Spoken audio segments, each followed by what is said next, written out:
Hi everyone, I'm Mahana. And I'm Celine. And welcome to another episode at the We Are Podcast. So for today's episode, we have an interesting lineup, some continuations of previous stories, and... Every time you say interesting lineup.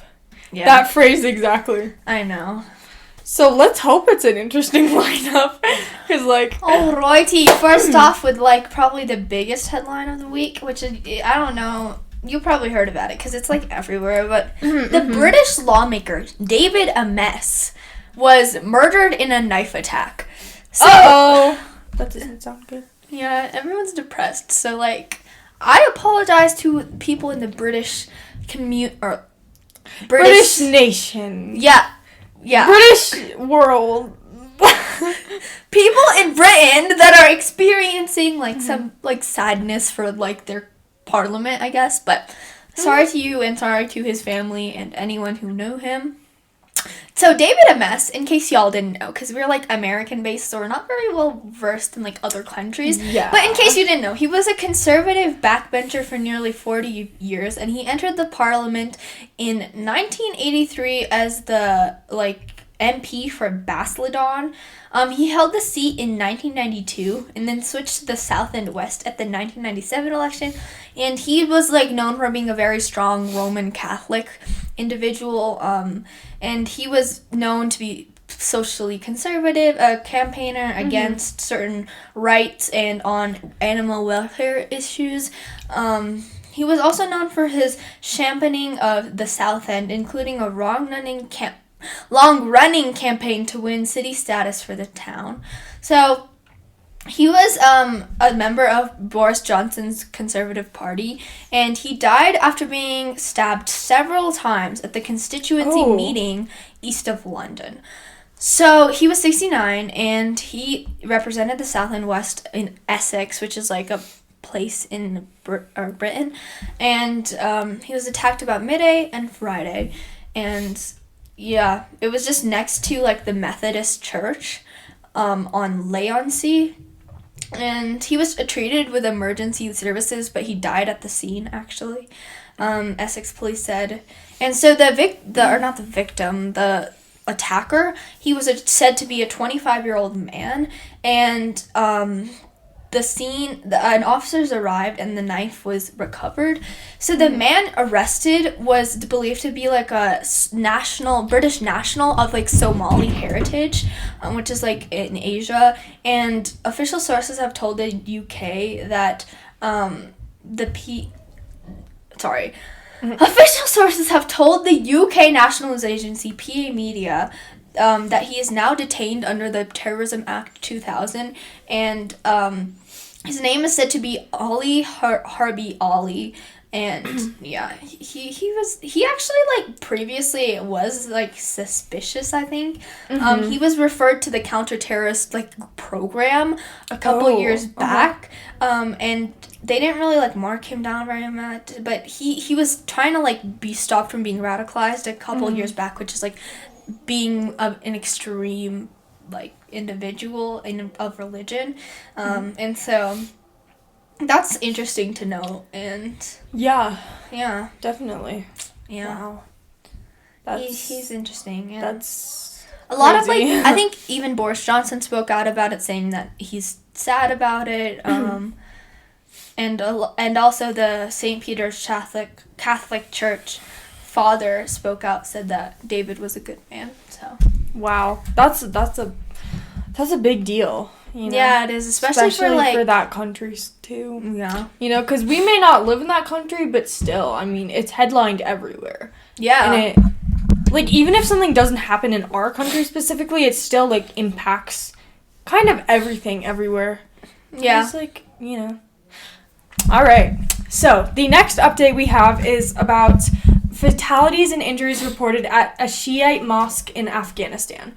At least 47 people were killed and over 80 were wounded after explosions at a Shiite mosque. Oh, I heard about that, actually. I just remember. Okay, I forgot. Oh, okay. I realized, I was what is this? And then I realized I heard about it. Yeah. The headline that I wrote was weirdly worded, but anyways, the Shiite mosque was in Kandahar, which is a city in southern Afghanistan.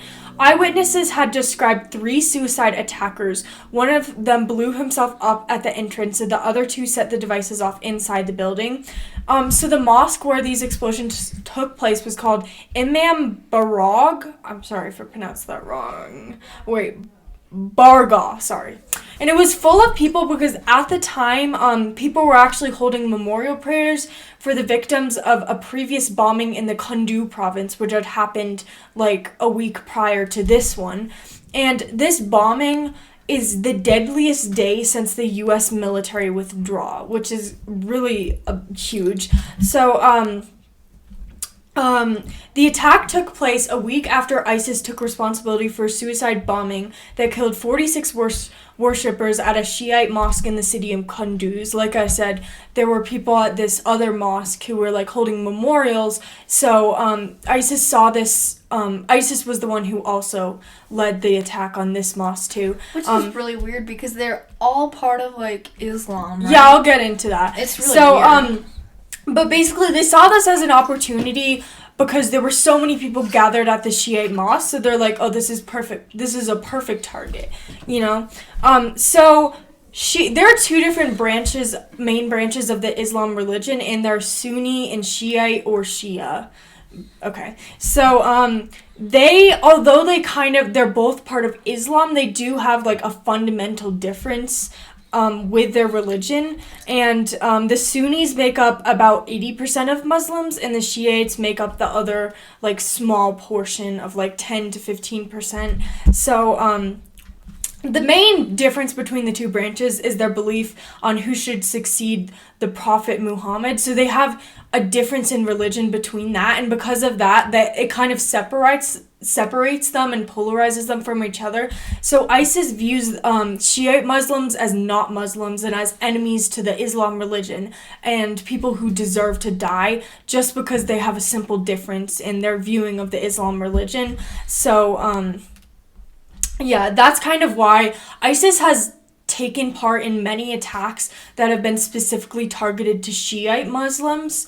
So, and the Taliban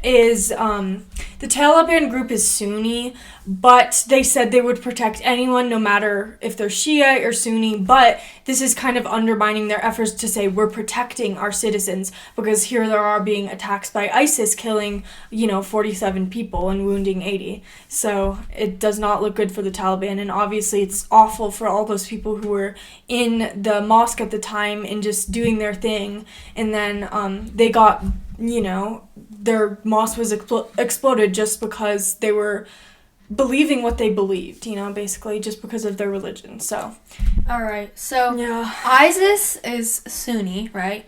The mosque that what they attacked was Shiite, yeah, and the those Taliban. 2 are the Taliban is Sunni, but they said they'll protect anyone no matter if they're Sunni or Shiite. Okay, but yeah, so the ISIS viewed that mosque as like everyone in there as an enemy because they're not Sunni, they're Shiite. So yeah. So both ISIS and Taliban are both Sunni? Yeah. Okay. Yeah. That's interesting. Because I was like, when I first heard about it, I was like, why would they attack their own religion? Yeah, it's just 2 different branches, yeah. And although they may still be Islam, ISIS views them as not even Muslims because of that one difference between their different branches. So, that's great. Is that it? Yeah, that's pretty much it. All right, now to our next update. This is a little bit of a shorter one, but it is also headlining everywhere. So John Gruden, which was like a former Las Vegas Raiders coach and has been a coach for a very long time, like across different teams, he actually was resigned as head coach after emails from a report done by the New York Times found that he sent some racist, sexist, and homophobic emails to fellow colleagues just other people.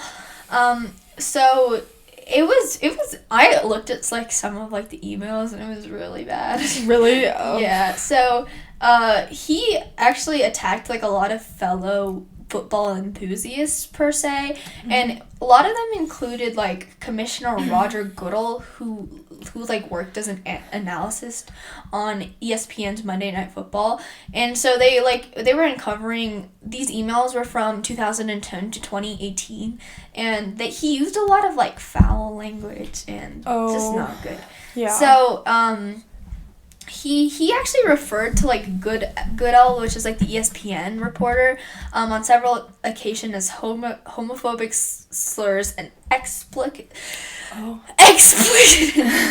but also call him a clueless anti-football peace slur, and denounce the emergence really as bad. Women as referees. So he's basically saying like women can't be referees, they shouldn't. So be that's referees. like misogynistic too. Yeah. And even worse, he exchanged photos of women only wearing bikini bottoms over email, including 2 Washington cheerleaders with Eric Reed, a former 49ers and Panthers safety who knelt during. And he also said that like people who knelt during the national anthem to support Black Lives Matter should be fired. Seriously? Okay, so this dude's like every bad thing. And that's a really controversial topic, honestly, but it's just like, I don't know, I don't think it's his place to be talking about it. No. And it's really weird. And Is he white? Yeah. Yeah, for sure. And also, he's not even, like, he doesn't know the struggles of, like, black people, you know? I don't know. And he also used, like, racist tropes and, like, in imagery, which racist tropes are, like, basically, a trope is, like, a form of, like, imagery or way of saying something that's racist in emails. And when referring to an NFL executive director, Damari Smith. So it was awful. I mean, he said in response to him being kicked out that he has said, quote, "I love the Raiders and do not want to be a distraction, so therefore I've resigned as the head coach. Thank you to all the players, coaches, and staff and fans of the Raider Nation. I'm sorry I never meant to hurt anyone." Wow. Which obviously isn't true because he did hurt a lot of people. He did, definitely. So, anyway, he sounds like a guy with issues. Yeah, and it's Definitely. awful. And even, like, Damari Smith responded. He said, like, this email and some of the reaction confirms, like, the fight against racism, racist tropes, and intolerance is not over. And that's important, so. Wow. I think the football community in general has just had a lot of issues with being racist, sexist, and homophobic. There's just been a lot of talk about it. So, I'm hoping that some of that culture just gets eliminated. Yeah, I'm hoping we can move on from that, which I think we can. It might take time, but hopefully, you know. Okay. Next to one of my favorite ones, Robbie. Oh, okay. Good old Robbie. Not really good old Robbie, because he's a murderer. Old Robbie.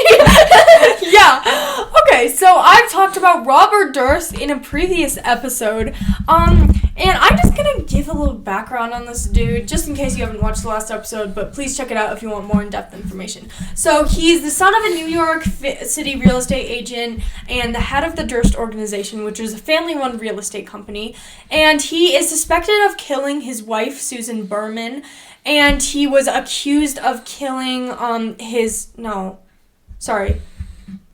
best friend is Susan Berman, and his wife is Kathleen McCormack Durst. So he was accused of killing his best friend Susan Berman and is suspected of killing his wife Kathleen McCormack Durst, because there are many things leading up to her death that kind of seemed sus. So basically, Susan Berman, who was Robert Durst's best friend, was going to talk to the police about the wife's disappearance, and that was the day that he murdered her. So it's really weird. Okay, if someone was murdered and then someone says they know something about it and then I kill them when they're gonna talk about it, that just really seems like really weird. So he hasn't been convicted of murdering his wife, but he's definitely heavily suspected for that, and also for the murder of another person too. So just check out the last episode, as I said. So he was sentenced to life in prison without the possibility of parole. So parole is basically the early release of a prisoner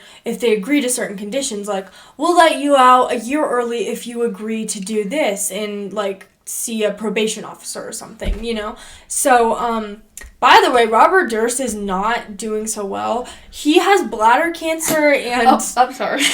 That's not something I should be laughing about. But he's also, like... not a great guy. So Yeah. In other physical conditions, he did not offer a sentence to the court after his sentence was announced. And doesn't he have COVID too? Yes, I'll get into that in a sec. Los Angeles County Judge Mark Windman described Susan Berman today as, quote, an extraordinary human being, moments before he sentenced Robert Durst to life in prison without parole for her murder.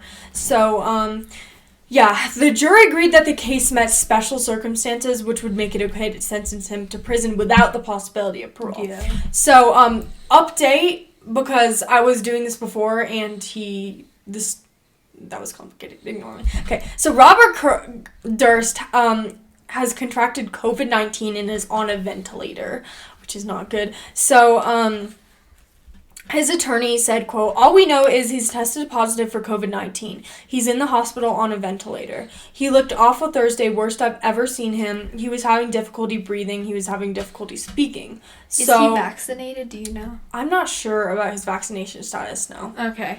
But he is old, too. He's old. And he has cancer and COVID. Yeah, that's not looking so good for him. And he looks like that lady from SpongeBob in a wheelchair.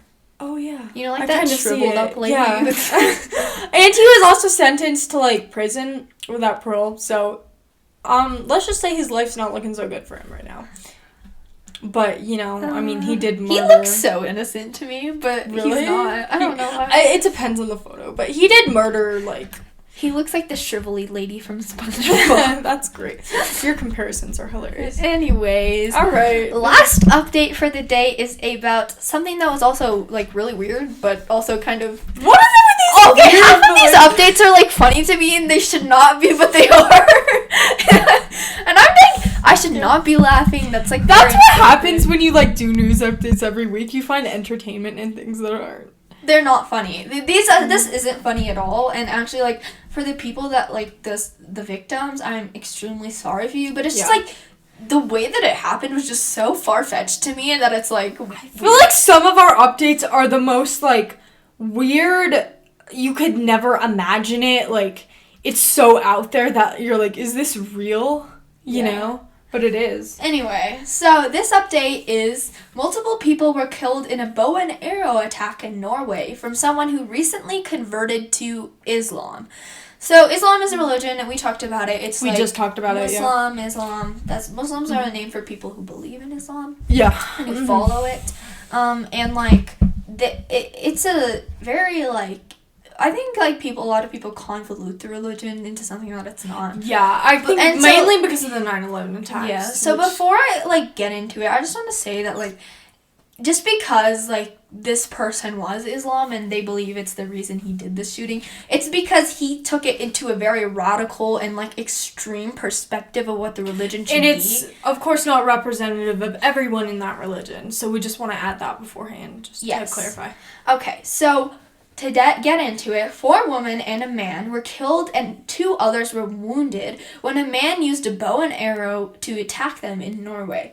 So, the victims were all aged between 50 and 70, and they said that they were most likely killed after the police confronted the attacker. So, apparently, like, they confronted the attacker at 8:18, which is, like, let me think, that's, like, 6:18 p.m., for, like, people who don't go by military time. And he is said to, like, have launched the assault inside a Coop Extra supermarket on Kongsberg's west side, which is an area in Norway. And so, actually, he like, literally just got a bow and arrow and started shooting people. I actually read something that said that one of the bow and arrows, like, he shot was stuck to a wall. So they were very sharp and very like, powerful. And he killed like 5 people. So that's Wait, was this just random or was there like an intention? I'll get into that, but there's like I said earlier, they said it's because of like his Islam religion. But anyway, one of those injured was actually like an off-duty police officer who was like in the shop, and the death toll was one of the worst since the Norway attack in 2011, when a far-right extremist person killed 77 people, most of them teenagers at a youth camp. So wow. The prime minister of like Norway Erna Solberg told a news conference that the reports from Consberg tonight are horrifying, and she understands that people are afraid, but it's important to understand that police have control now. So Yeah. the suspect, and this gets into the reason why. So he was a Danish man, aged 37, and he has been arrested and questioned for hours overnight. Police say that they had previously been in contact with him over fears of him being radicalized after he converted to Islam. And radicalization is basically causing someone to adapt very extreme positions on social and political issues, meaning that religion is often caused by religion that cause them to do very extreme things. And so, I mean, he was like kind of like looked at by the police, but he wasn't necessarily like a national security threat yet. And he was taken into a police station and questioned him for more than 3 hours. So Wow. he had a Danish mother and Norwegian father. And so it was really weird, and the police do not yet know at the time of filming this whether it was an act of terrorism or not. The attack came on like the final day of Erna Solberg's conservative government, which means that a new justice minister will take over the case on Thursday. I think it was actually last Thursday, but it was really weird. And in like reaction to this event, the police actually got directions to nationwide carry firearms, which normally is weird because in Norway police are typically unarmed unless like they need it otherwise, but they said it was a, quote, extra precaution. The police have no indication whether there's a change in the national security level, so they're just keeping it. So, yeah. Wow. Yeah. Whew! We've had a lot of, like, heavy, like, death, like, a lot of... And we still have more of that in the second half. We have more death. So, keep tuned.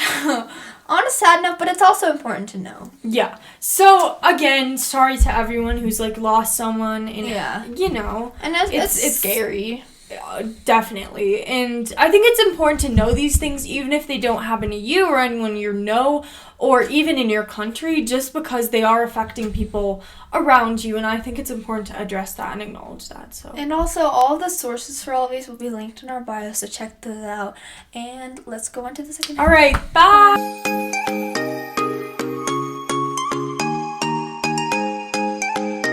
Welcome back from the break. Hello. Welcome back. So Celine has our next update. All right. Go ahead. So my update is about an Alabama boy who's 13 years old is fatally shot. So his name is Kaylon, and he's 13 years old. He was shot on Friday while playing games on his iPad. He was sitting there in his room doing nothing, and he was shot. So he was an 8th grader who attended West Lawn Middle School. He had headphones in and was simply playing his games on his iPad, being a normal 13-year-old, you know. After 6:30 p.m., gunfire aimed at his house erupted from the outside. 13 bullets entered his bedroom and other parts of the house. His cousin, who's 26 years old, Corey Pruitt, said, quote, "I didn't even think he heard the gunshots. I'm pretty sure it was an AR pistol that hit his head." Dang. Yeah, it's really, really tragic. So Christina Barnes, his mother, shouted his name, and his cousin Pruitt said, quote, "He didn't answer after that, so she walked in the room and he was slumped over. I love you, she told him. An innocent child with a bullet hole in his head." It's really, really, like... That's awful. And especially because he's so young and he had such a long life ahead of him, you know? Yeah. So, Tuscaloosa Police and Tuscaloosa Violent Crimes Unit responded to Kaylon's home on the city's west side, off of Foster's Ferry Road. The shots were fired from outside the home in an apparent drive-by. Police marked multiple shell casings in the street. Chief Brent Blankley said, quote, "It's a senseless murder. We see it all the time where adults are shot and it's terrible, but when it's a kid, it takes it to another level." And I think for anyone who's shot, it's obviously extremely tragic, but the fact that he was 13 and he was just, you know, he was going to school still and he was so young and he had so many possibilities for his life and he was shot. So he doesn't even have the opportunity or the chance to live his life, which is awful. Do you know, like, why they did a drive-by, or is it just... No. So, police, as of Saturday afternoon, had not announced any arrests, and not identified a possible motive. So, we really don't know, like, why it happened. I think it could have just been an accident, like, meant for someone else, you know? Oh. So, Kaylon had parents and 3 little sisters and obviously a cousin. So his cousin said, quote, "I think this was just something meant for someone else, and it just happened." So, obviously, it's awful, though, and it took a huge toll on investigators who responded to the crime scene. The police chief said, quote, "We're all dads and moms out here. When you see that and you see the senseless tragedy of that, it hits you different. We're going to do everything we can to make these arrests." So they want to figure out the motive behind it, who actually was the one who, you know, shot through the window, because that person obviously needs to be held accountable for their crimes. So they're trying to figure out kind of what happened, obviously. I'm not sure, there could potentially be more updates on it, because I was doing this last night, the 16th, and we're filming on the 17th. So by the 18th, when we post it, there could potentially be more on it. Yeah. So definitely try to follow up if you're curious, just to, like, look up. Yeah, because a lot of these updates we do, like, the week leading up to when we post it, so they might be... Yeah. So there might be updates, so... There might be a little bit more that's been figured out, so, yeah. Alright, so the next update we have is about a fire in Taiwan, which I think was pretty publicized as well. So it was actually in a 13-story building, and a fire erupted, killing 46 people. Wow. And dozens were injured after it broke out in southern Taiwan on Thursday, authorities said. So the blaze started in, like, a 13-story commercial and residential building at 2:54 p.m. and 2:54 p.m. Eastern Time in sorry if I say this wrong, Kaohsiung City, Yacheng District, according to Taiwan's official central news agency, the CNA, which I'm going to refer to a lot, so I just keep that in mind, that that's the news agency. Okay. So the rescue operations are still happening, and more than 377 workers deployed to the scene. 41 people have suffered injuries at least, and there will be, like, an estimated higher death toll, because the fire chief, Lee Ching-hisu, warned that more casualties will happen, because a lot of people were, like, trapped in the debris in, like, the residential part of the building. That's awful. Yeah, and so much help was, like, sent. A total of 139 fire trucks were sent as well. Yeah. And they eventually extinguished the fire by 7:17 p.m. Eastern Time, the CNA said. And by midday, at least 62 people between the ages of 8 and 83 had been rescued, which is good news. So a lot of the people that live in this building had, like, disabilities and stuff, so it was really hard for them to, like, get out. As to what caused the fire, it's really unclear. But they looked at the building, and they said it was really unfit for, like, the conditions were just not good, and it's not a surprise necessarily that the fire got as large as it did, and it did not meet, like, safety standards. And the Kaohsiung's Mayor Chen Shimai apologized at the evening news conference, and he explained that the building was built for commercial use, and therefore, like, was not very good for, like, if a fire broke out. It was just not safe. And the government tried to do whatever they could, but it was just a serious thing. And the Taiwan's president expressed her deepest concerns, saying, quote, "Facing this serious accident, we just extend our deepest condolences to the victims, and we wish the injured a speedy recovery."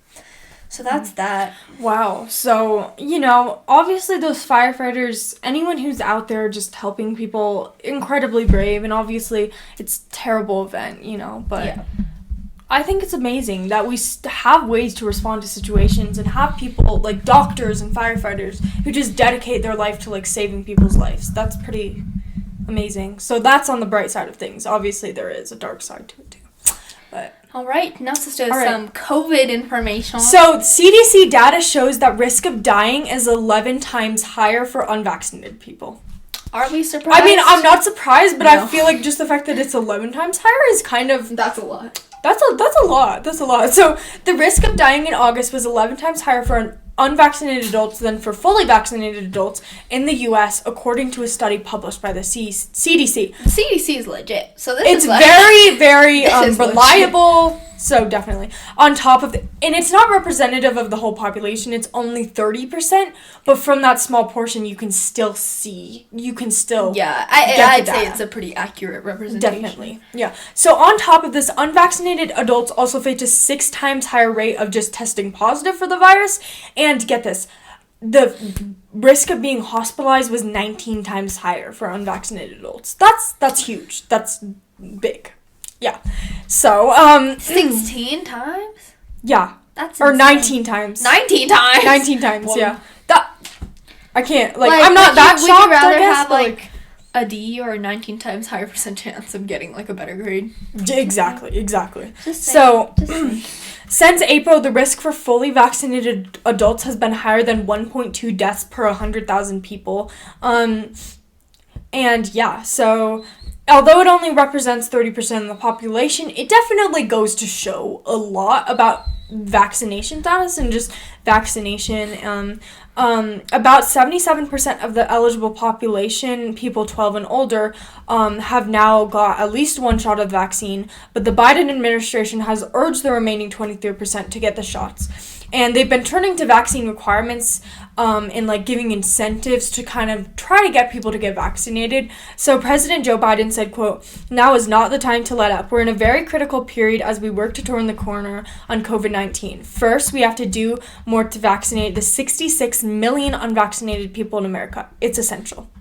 So from a study from northeastern.edu, it kind of talks about why are people not getting vaccinated? Like, you hear this, the risk of dying, the risk of getting hospitalized and even contracting the virus, it's so much higher when you're unvaccinated. So, like, why are there still people that aren't vaccinated? So, a lot of it is due to trust, I think. 71% of vaccinated people trust hospitals and doctors, while only 39% of unvaccinated people trust doctors and hospitals. So that kind of goes to show, like, the trust in, like, that. I mean, if you go through like 10 years of school, definitely. I mean, you have to have a certain profession, like a certain level of education, definitely. Becoming a doctor is so difficult, and you have to go through such intensive like studies that it's almost impossible to be bad at what you do. Exactly. And 60% of vaccinated people trust scientists and researchers, while only 28% of unvaccinated people trust scientists and researchers. So that also kind of shows you, like, there's a lot of trust issues, I think, with the unvaccinated people and their trust of, like, institutions and stuff. Yeah. So, definitely. And only 21% of unvaccinated people trust the CDC. Oh. Even though they're very reliable. So, in the COVID States project, 1,000 people participated in the survey, and they had a lot to say about this. So I'm going to tell you what some of them said, and then explain, like, why that's not valid or logical. So this is a survey? Yeah. Okay. And people, so one person said, I don't have names for anyone who said these things, by the way, but I'm worried about the effects it could have on my heart as I saw stuff in the news about it affecting young males' hearts. So there's no data showing that it has any connection or gives you any risk to, like, heart disease or any heart failure type of thing. And it's been tested. If it did have a bad effect on your heart, we wouldn't be putting it out there. Another thing is that if you get COVID, your heart has a chance of experiencing much more damage than definitely. If you got vaccinated. I think one of the big things is, like, the repercussions from getting COVID will be so much worse than the ones for getting the vaccine. There's, like, if there are any. There isn't. And there probably even aren't any. Yeah. So another person said, quote, "Severe reactions to vaccines in the past, was told by doctor never to get vaccination for any reason, allergic to too many things."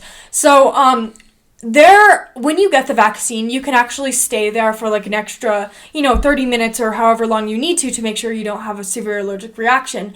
So, even if you had a allergic reaction in the past to a vaccine, that doesn't mean you're going to have one to this one. And if you don't feel comfortable, you can still stay at the hospital or wherever you're getting your vaccine at a safe place until I feel like this argument is more legitimate than others, though. I think it is. I kind of understand this person's perspective. It does. I do understand. But at the same time, there are definitely ways, like, if you just stay for an extra 30 minutes and make sure you're at a place where if you did have a reaction, you would be able to be tended to by medical personnel. I think that's a great way to avoid that. Like, if you get a vaccine at a hospital versus, like, a Walgreens, you can definitely feel more safe, I think. Yeah, so, that makes sense. Yeah. So, another person said, I don't always trust what the government tells us. So it's not the government, it's science. It's science, yeah. And it's not political, as we said, like, literally every episode. Another person said, this one annoys me, I don't need a vaccine for something that has a 99.9% survival rate. Okay. Number one, maybe you won't die from it, but you could get long-term effects, and do you even want to get sick? Number two, you could die from it. Like, there is a chance of you dying. I mean, why take the risk? You're not invincible.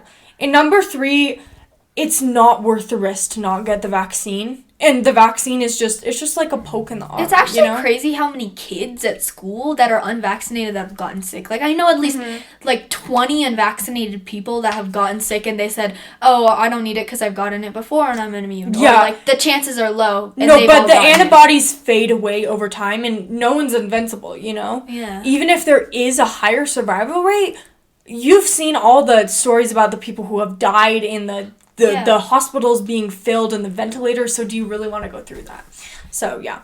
In their direct questioning of immunized people, researchers learned that wide-ranging concerns about the potential risks of the vaccines was mainly focused on potential side effects, such as blood clots and heart inflammation, and that was, the top reason given by more than 56% of the unvaccinated people why they didn't want to get vaccinated. So, as I said before, the risk of getting COVID and getting long-term effects for, your heart and your lungs is so much worse, and there's no connection between the vaccine and getting, these heart issues or anything. So, another 15% of unvaccinated respondents reported a deep mistrust of government and other institutions, followed by 10% who do not believe the coronavirus poses considerable risk to them. Okay. So that's kind of why people are still hesitant, but I think, do more research of your own, talk to medical professionals. I would definitely. Okay, along with the news of vaccinations, the FDA vaccine advisors actually recommend the emergency use authorization for Moderna Booster. I wrote it as EUA, so if I say that, just know what I'm talking about. Okay. So, the Food and Drug Administration Committee on Thursday unanimously, meaning everyone, voted giving booster shots of Moderna's COVID vaccine to people ages 65 year older and other vulnerable or susceptible Americans. And so this is a crucial step so that the U.S. can start giving out boosters. And in case you didn't know, boosters are basically the third part to the COVID vaccine. A third dose, basically. Yeah, they're basically how you get a flu shot every year. It's kind of like that. It kind of restores your antibodies. Because after you do get fully dosed, it does kind of wear off over time. So a third dose is a way to combat that, basically. Yeah. And it also can help with new variants such as the Delta variant. So this decision by the FDA's Vaccines and Related Biological Product Advisory Committee would bring guidelines for Moderna in line with the third shots of the Pfizer BioNTech vaccine. So the Pfizer third shot was authorized less than a month ago for some high-risk Americans. And while the Moderna isn't authorized yet, that's kind of looking on the path. And some people are arguing that the FDA hasn't always followed the advice of the committee. It is often that it does. And the decision on Monday for the Moderna boosters could come out within the next week, honestly. And so that's good news. Boosters are controversial a lot because a lot of people who are vaccinated just think it's unnecessary. And a lot of people think we're moving too fast with the idea of boosters too, but I mean, the risk is greater than the rule. Yeah. Or the what? The risk is greater than the reward. Yeah. No, better safe than sorry. Same. That makes more sense. Yeah. So the WHO, the World Health Organization, is urging wealthy countries to hold off on distributing boosters to their countries and also other countries. And a lot of scientists are saying that they're not convinced that it is needed right now because vaccines did come out in this year. So they think at least wait a year until the antibodies fade away. But I think a lot of like major scientists disagree with that. They think it's important to start giving them out. Yeah. I mean, I think the least you could do is just get 2 doses, but 3 doses is like an added benefit, I feel like. Yeah, especially with Delta. Yeah. So when the FDA met last month, they rejected the proposal to like give the Pfizer's 3rd dose to the general public. So a lot of people are just like hesitant and but after the vote on Thursday for like suggesting to promote Moderna, a committee member, Dr. Patrick Moore, said the data of the company submitted for authorization was not yet well explained, adding that he voted more on gut feeling. So, of course, nothing's like 100%, but again, with like a country like ours, even if we were to start handing them out, I don't think there would be any big side effect because we are very thorough with our data. So they're hoping that this will be able to get some concrete data soon, or at least give it out to the really high-risk people. And they're really hoping that would get it. And like Celine was talking about, a lot of people are concerned about a heart inflammation condition, such as myocarditis or pericarditis. But they actually did like statistics on that, and Moderna said that they didn't actually have any concrete evidence or anything showing a correlation between the booster and that. Exactly. So, yeah. All right. And a lot of like the data, by the way, I'd just like to mention, is from Israel, I believe. Oh, yeah. Because that's where they're actually offering boosters to people ahead of many other countries.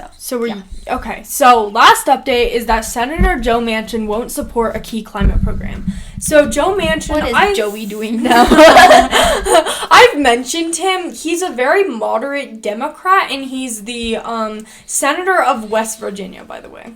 So, all right. So a climate change policy which was designed to reduce the use of fossil fuel will most likely be cut out of the reconciliation bill. I can't speak. Bill due to opposition from Senator Joe Manchin. So this policy would make it so companies would get an incentive for using cleaner sources of energy like solar energy and wind power, and they would be fined if they use fossil fuels like coal and natural gas. So that would kind of definitely, I think, be a huge deal for like large businesses and stuff, because they would have to make the switch unless they wanted to get fined. So it's it's a big deal. It's a big key policy. So Joe Manchin has repeatedly refused to back the measure, which, if he doesn't support it, that probably means it can't be a part of the reconciliation bill. So it's called the Clean Electricity Program, and it's largely viewed as the most significant part of the climate plan. So it's a big deal. Experts say this program is the most effective way to stop and slow down U.S. carbon emissions to help halt the process of climate change. Leah Stokes, a climate policy expert at the University of California, Santa Barbara, told the New York Times it is, quote, absolutely the most important climate policy in the package. We fundamentally need it to meet our goals. That's just the reality, and now we can't, so this is pretty sad. So this climate policy, a lot of people view it as like our last, like the last, what's the word? Resort? Yeah, the last resort to kind of stopping climate change, so it kind of sucks. So it didn't go through? Yeah. That's sad. Well, we're not sure, but he's not supporting it, basically. Yeah. So Joe Manchin... Because he's a senator, and he has a lot of influence. So yeah. Brian Kahn said, quote, Joe Manchin could single-handedly be responsible for ensuring up to 700 million more metric tons of carbon dioxide end up in the atmosphere, to say nothing of how this could reduce ambition abroad. It's hard to overstate how incredibly dangerous this is. So why does he not support it? Because that seems like... Because he's actually the chair of the Senate Energy and Natural Resources Committee. Oh. But, so he's a moderate Democrat, and he's a senator of West Virginia. So West Virginia is one of the largest coal producers in the country, and he himself actually benefits personally from the coal industry, so... There's a little bit of that. See, yeah. But also he said, basically companies are getting money from doing something that they're already doing, because 40% of electricity generated in the U.S. comes from a clean energy source. So he's basically saying you're paying those 40% with incentives for doing what they're already doing. But because of his lack of support, the White House is attempting to rewrite the bill to find other ways to stop greenhouse gas emissions and climate change. And this would have been the biggest policy for climate change, but there's still others, like funding for electric vehicle charging stations, public transit and school buses to run on electricity, environmental remediation, and clean energy tax credits. So, Yeah. But yeah, it was a big deal, so. Yeah. All right. That is it for this week's news updates. All of our sources are in the bio. Check out our social media, our website, and email us if you have any future video ideas or DM us. And make sure to follow us at weare_youth.org. And that's all. Yeah, I don't really have any fun news, so. Yeah, I'm tired, so we're just gonna. Yeah, all right, bye.